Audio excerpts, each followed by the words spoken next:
I tried tweezers, I tried hot glue, nothing worked. The broken key was locked inside the cylinder.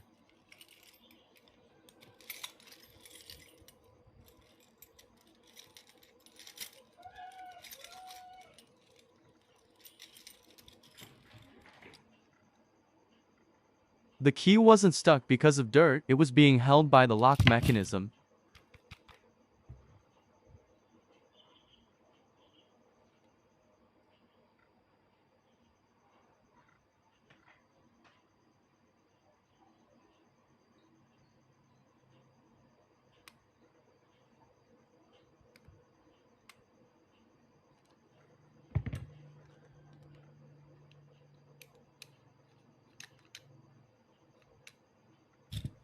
I inserted the remaining part of the key. Then I turned the lock back to its normal lock position. Now the broken piece was no longer clamped.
No drilling, no damage, the lock still works.